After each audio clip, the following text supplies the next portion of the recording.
On today's bonkers.ie podcast, myself, Caoimhe, will be taking a look at the uptake of domestic solar panel installation in Ireland and whether it's an option for you, the consumer. We'll also take a look at microgeneration, a scheme which pays consumers for their excess electricity generated from their panels. To discuss these topics, we have a special guest on this podcast today, Dr. Paul Deane, a senior research scientist in University College Cork who focuses on clean energy. So if you're one of the many who have questions about solar panels and the options available to you, keep listening.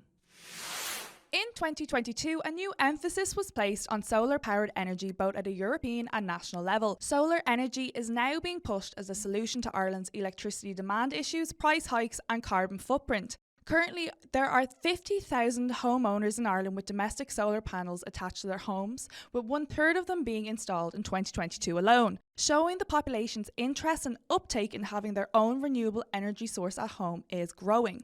However, purchasing solar panels can be an overwhelming process for many when you take into consideration the different grants available as well as the microgeneration scheme. So, to help you answer all these questions, we have Paul Deane, Senior Research Scientist in UCC for Clean Energy, here with us today. So welcome to the podcast, Paul. Thanks, Quiver. Great to chat to you today. Thank you. So, Paul, could you please explain to our audience what exactly you do in UCC? Yeah, sure. So I'm a research scientist and I have a lovely job because I get to think about the future. I think about how we will power our homes, how we will fuel our cars, how we will heat our homes, what the economy will look like, how our farmers will use land. And I think about how to do this in a very clean way.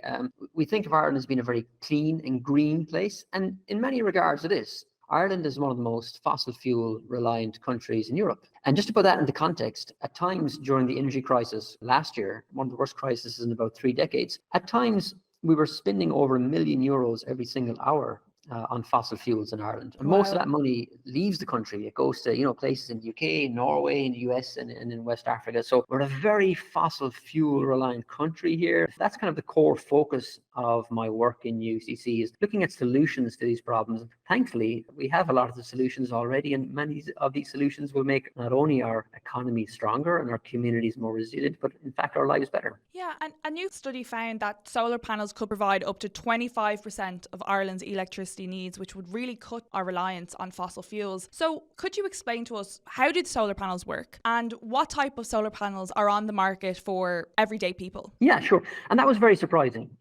Quiva, if we had a time machine, if we went back 10 years ago and we were talking about solar energy, I would be telling you there's no way there's any future for solar in Ireland, that Ireland just isn't sunshiny enough, that the cost is too high.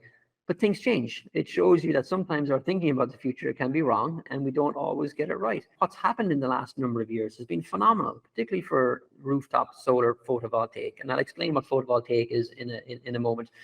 But the costs have reduced significantly over the last 10 years. It's one of the fastest growing technologies around the world at the moment because its cost is reducing quicker than anything else. So costs now are very affordable. So let me just tell you what a photovoltaic panel is, first of all. They're a very clever technology that turns sunlight into electricity. That electricity, which is generated on the roof of your house, can be used to power appliances inside your house. And from the householder's perspective, it's the exact same thing. Electricity is electricity is electricity. It doesn't really matter where it comes from, but it can heat your shower, it can power your appliances. Essentially, what a solar panel is, it's a very clever way of turning sunlight into electricity. And it's a really good way at the moment for reducing that greenhouse gas pollution, which I mentioned about, because the sunlight doesn't pollute. And even though, look, there's a bit of pollution made when you manufacture these solar panels, a lot of these solar panels are actually made in places in China and in Southeast Asia. And even though they're using a lot of coal there, we know from the science that even though when you use these panels, because of the amount of sunshine that shines on them over a 20-year period or even a 25-year period, the amount of pollution coming from them is significantly lower than conventional fossil fuels. And how much of your electricity at home can be generated from having these solar panels on the top of your roof? Great question, Aviva. And this is where we need to be careful. There's a lot of solar energy enthusiasts out there. And look, I love people who are enthusiastic about energy. but sometimes we can overreach on the reality of what a thing can do. It would be very difficult to meet all your electricity needs from solar alone. You'd need something like very large batteries, or you'd need to be very frugal in terms of your electricity demand. But we did a study last year, Caoimhe, for the Irish Solar Energy Association, and we looked at different scenarios. So we said, well, if a family in Dublin, for example, so imagine you're living in a semi-detached residential estate, you put 8 of these panels up on your roof, you'll produce enough electricity over the course of the year to meet about 40% of your electricity needs. So if we go on bonkers.ie, bonkers.ie will tell us that, an average family uses about 4,200 units of electricity over the year. 8 solar panels will meet half of that need. And that's pretty good. Now, here's another kicker, Caoimhe. You're not producing electricity at night when you need it, and you're producing very, very little electricity over winter, because look, Ireland, unfortunately, as good a summer as we're having already, it's just not sunny enough in the winter. So most of that electricity, Caoimhe, is produced between April and October. So again, and it comes back to managing your expectations. Just because you put solar panels on your roof doesn't mean you can dump your electricity supplier and wave goodbye to them. We're still going to need it, particularly in the summer months. But you're significantly reducing your electricity costs, and anything that can punch about 40% of your electricity bill away, that's a really good thing. So most electricity is obviously produced over daytime between April and October, and about 40% of your overall bill for a standard installation. Obviously, the more panels you put on your roof, you can dent into that electricity bigger, but it's very hard to go above 60% because there just isn't enough sunshine in the winter months. And what would you suggest would be the average amount or the best amount of solar panels an average household should be getting installed in their home for it to be a worthwhile investment? Because I know planning permission regulations were removed, so people have the scope to put a lot more solar panels on their roof than they had previously. So what should people be aiming for who are looking to purchase these? Yeah, really, this is a really important question, Caoimhe, because, we think about solar panels on our roof, but it's important to think about what we do in our home. So every family is different. So first of all, look at your own electricity needs. If you're a young family who are at home a lot, if you're using a lot of appliances during the day, something around 8 solar panels. So typically 8 panels is roughly around 3 kilowatts. And that means when the sun is very strong, that's producing 3 kilowatt hours of electricity over an hour. That's actually a lot. That's enough to boil a kettle for a full hour. Now that might seem quite impressive, but a lot of our appliances, like our television, our lighting, our dishwashers, they don't need a huge amount of electricity actually. So now, for someone who is not at home a lot, if you get up early in the morning, you leave your home and you're home late at night, then a smaller system is probably more suitable to you, or else a battery system. That means coupling up the solar PV system, the solar photovoltaic system, with a battery is a handy tool there, because that means you're not wasting the electricity that you're making during the day, you're saving it for later. But what I always recommend, Caoimhe, there's a really handy calculator done by the Sustainable Energy Authority of Ireland. If listeners just Google SEAI solar PV calculator, there's a really nice website there that allows you to punch in a couple of very simple details about the direction your roof is facing, how often you're at home, maybe if you get a quote from an installer or not, how much electricity you're using. And that gives you kind of a pretty good ballpark idea of how much electricity you will generate, how much money you will save, and at what times of the year. So it's very much fitted. There is no kind of one type fits all for solar. It very much depends on what people are doing in the house. And again, when you do install your solar, Caoimhe, the best way to get your value for money is by changing your behavior a little bit. Instead of putting on the dishwasher at nighttime before you go to bed, maybe put it on in the morning when the sun is out. And same with your other appliances.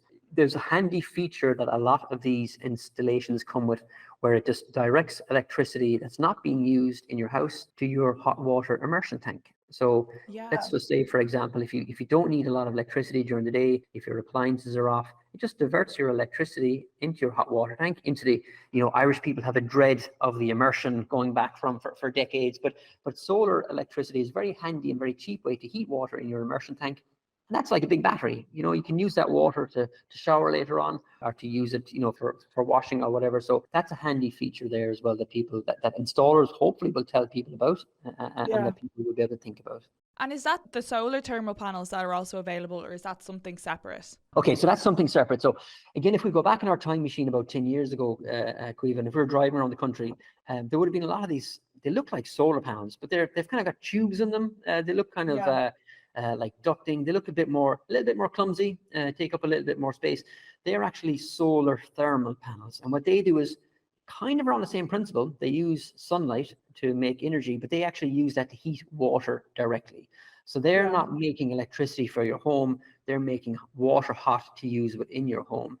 To be honest, that technology has been superseded now by photovoltaic. It's a lot more efficient. It's a lot more cost effective now to generate electricity directly from sunlight and then heat your water from it later on, rather than generating water only from your solar thermal panels. So a lot of people would have installed those panels going back 10 or 15 years ago. But if people are thinking about solar panels at the moment, definitely photovoltaic, the PV is the way to go at the moment. And so you mentioned cost there as well. So typically, how much does a solar panel cost? And are there supports available? So I know you'd mentioned earlier that they'd really gone down. I think in the last decade, it'd been about 80%. The solar panels have dropped in price, but there has been an increase in the last year in their prices. Yeah, and it's kind of like everything else, Caoimhe, isn't it? We've all seen prices of everything increase over the last 18 months. And unfortunately, solar photovoltaic panels are not immune to this. Let me give you the cost, first of all, without grants, okay? So without the grant, you're going to be spending at least €8,000.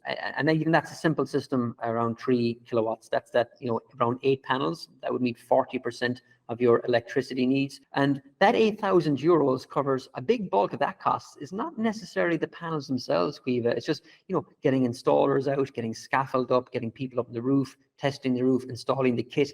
You're looking for a simple system at about €8,000. And again, that will reduce your electricity bill by about 40%. Now, thankfully, the government do give us supports. So through SEAI, and again, seai.ie, they offer very good grants of up to 2,000. It's a little bit over €2,000. I think it's about €2,100, Caoimhe. So that means the final cost to you as a family, if you're installing a 3 kilowatt system to meet about 40% of your electricity needs, would cost you about €6,000. Now, let's talk about payback here.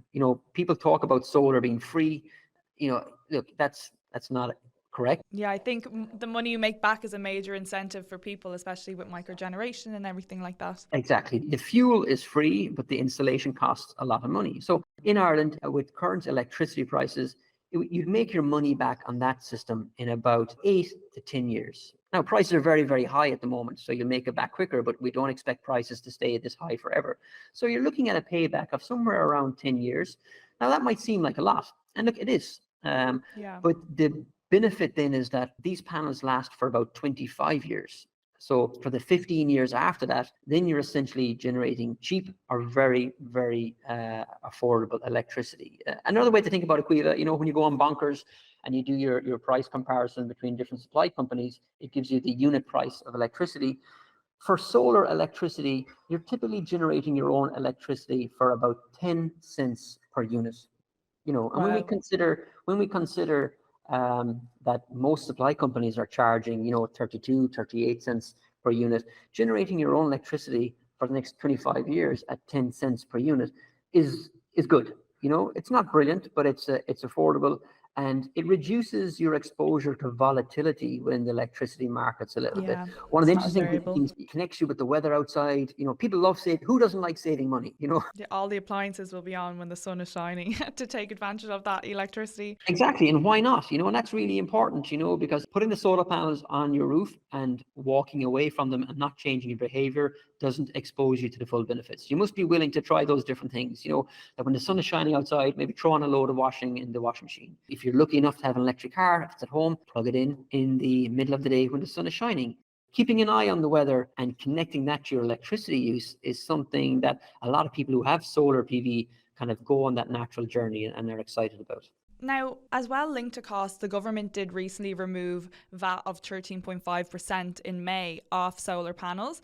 Now, there was a bit of concern that this would cause a big backlog in getting solar panels installed, because there was concerns people would cancel their orders because they wanted to take advantage of the potential newer, cheaper costs of solar panels. So has that been the case? And how long should people expect the entire process of getting solar panels from inquiry on the Sustainable Energy Authority of Ireland's website to having them installed and up and running? Yeah, sure. And look, we must give, I know it's very easy to criticize the government in many regards, and look, a lot of that is justified, but they have done really positive things to encourage solar photovoltaic in Ireland. They've put in place very generous supports, but they've also removed a lot of barriers. You don't need planning now to put solar PV on your roof in most cases. And the trick to encouraging people to do these things is it has to be easy to do the right thing. It has to be convenient to do the right thing. And removing the VAT rate makes it more affordable.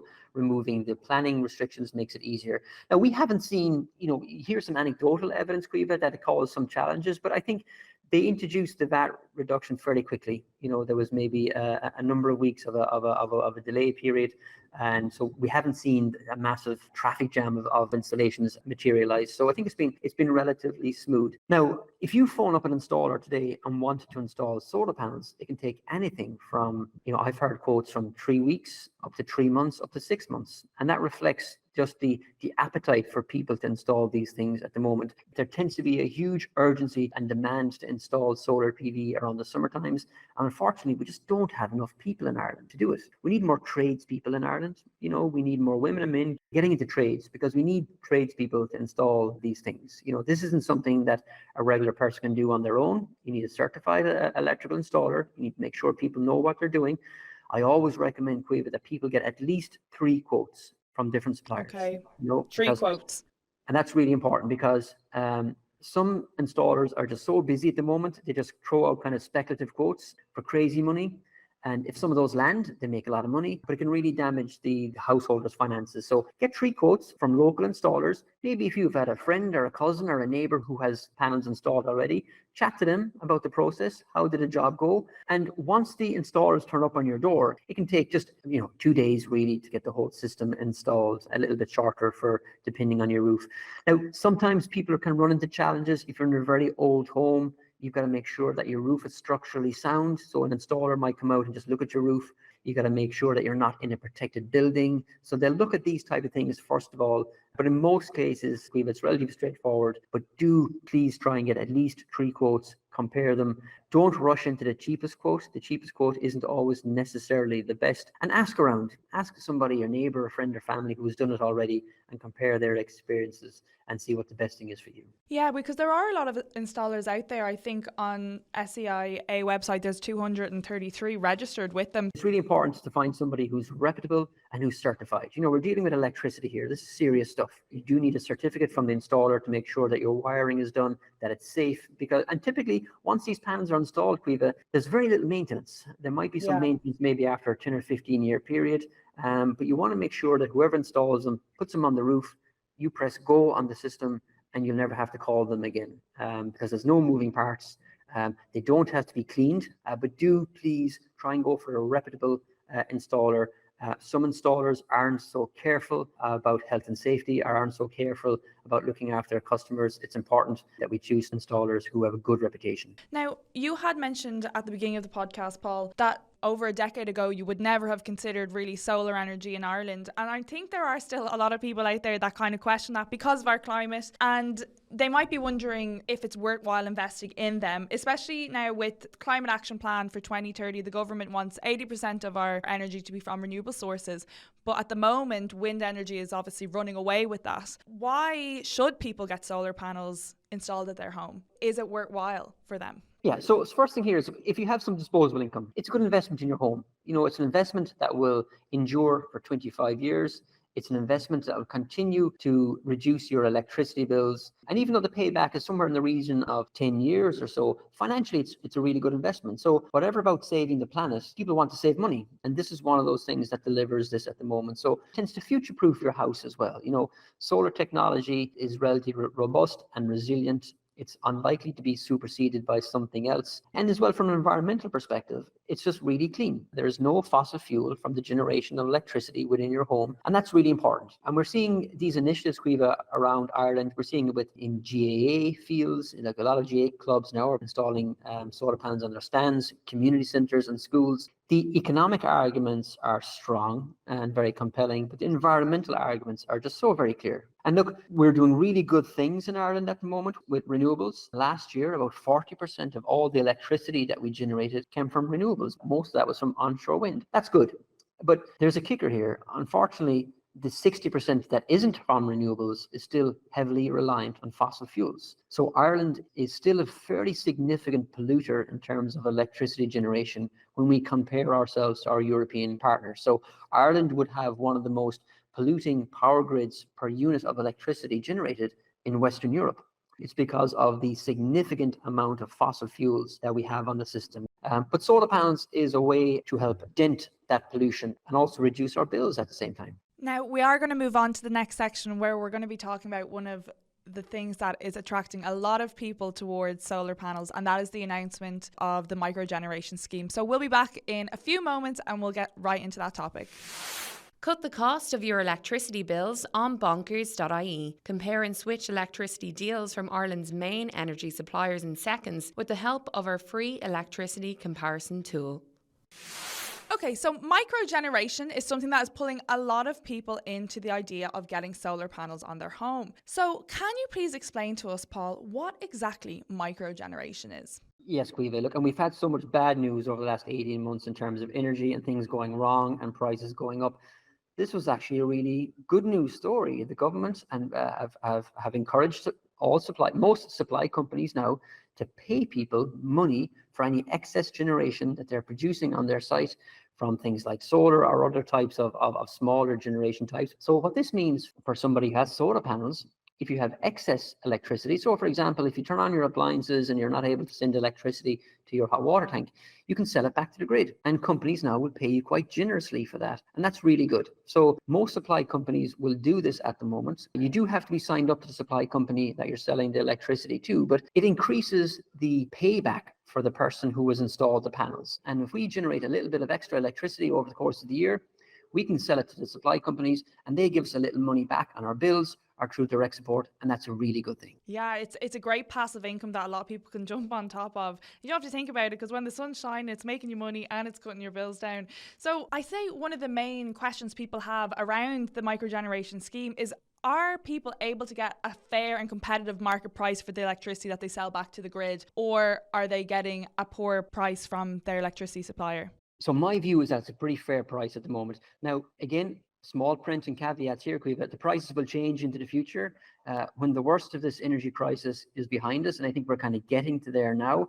Yeah, I would imagine that suppliers will start to drop the prices that they're offering homeowners for electricity. But again, let's just break it down to brass tacks. If you install a solar PV system, 8 panels on your roof generating 40% of your electricity, you're generating that electricity over the lifetime of the panels at about 10 cents per unit.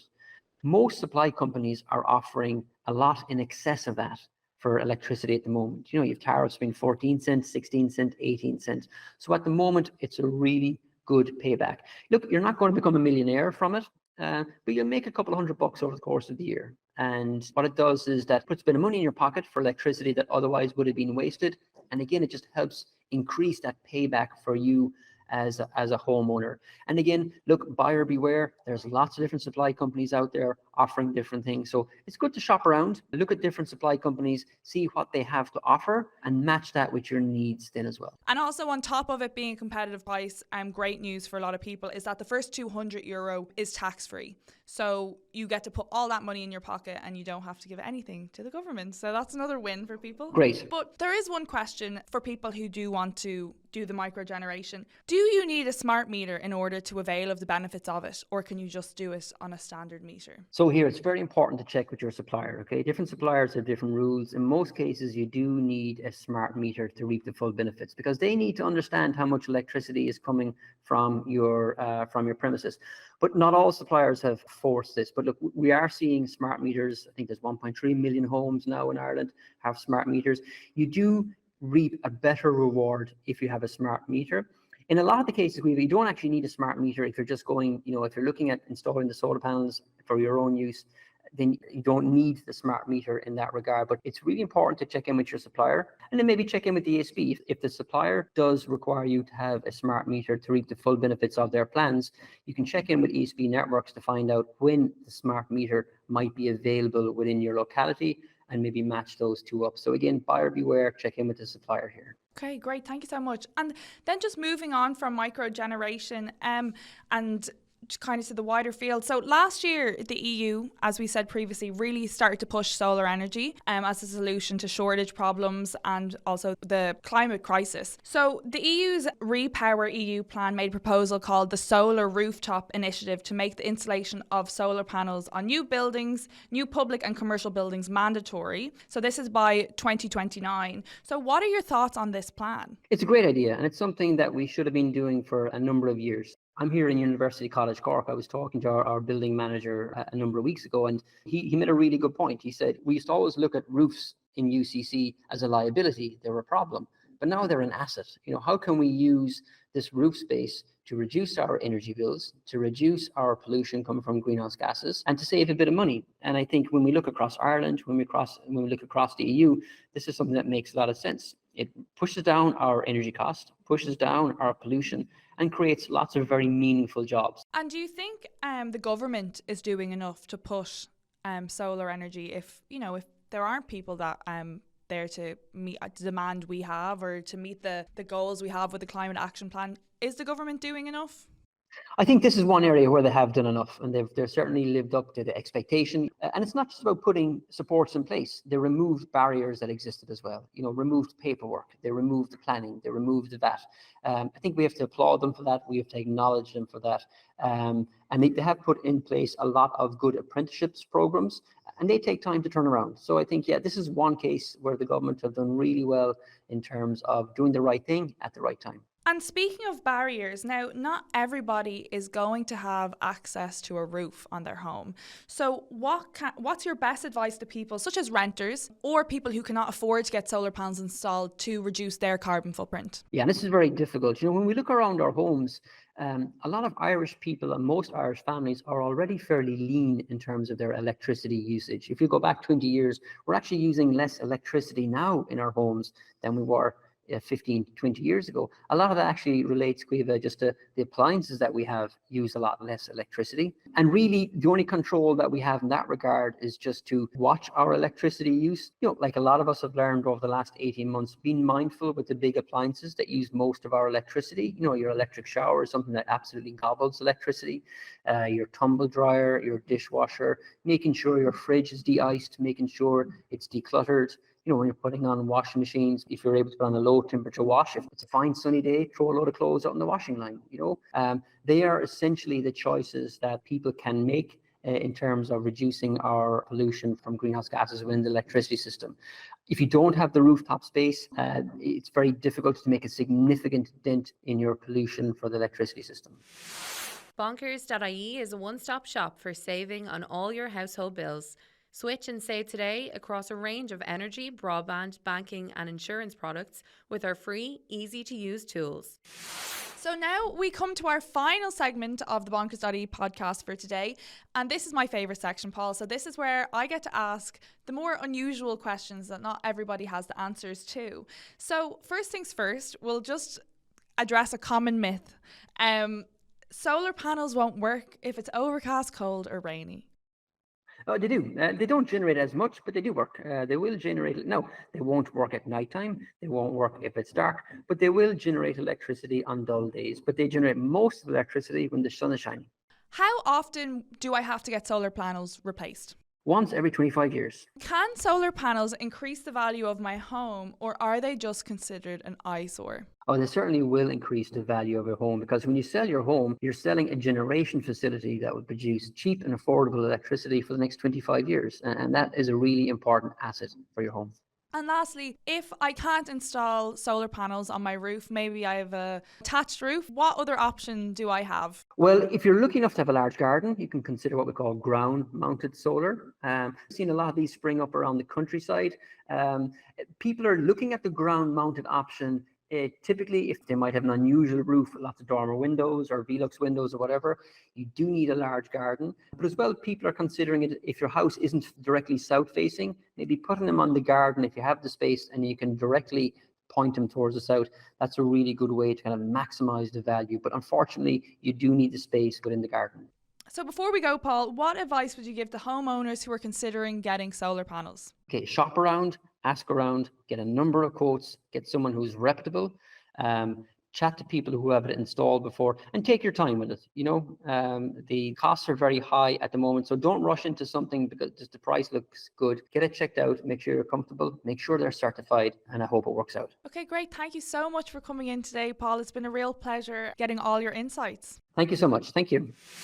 That brings us to the end of our solar panel and micro generation special. I want to give a special thanks to our guest speaker, Dr. Paul Deane from University College Cork, for his unparalleled insight into solar panels and the micro generation. Lastly, I want to give a shout out to our research and editing team, so thank you Theo and Zoe.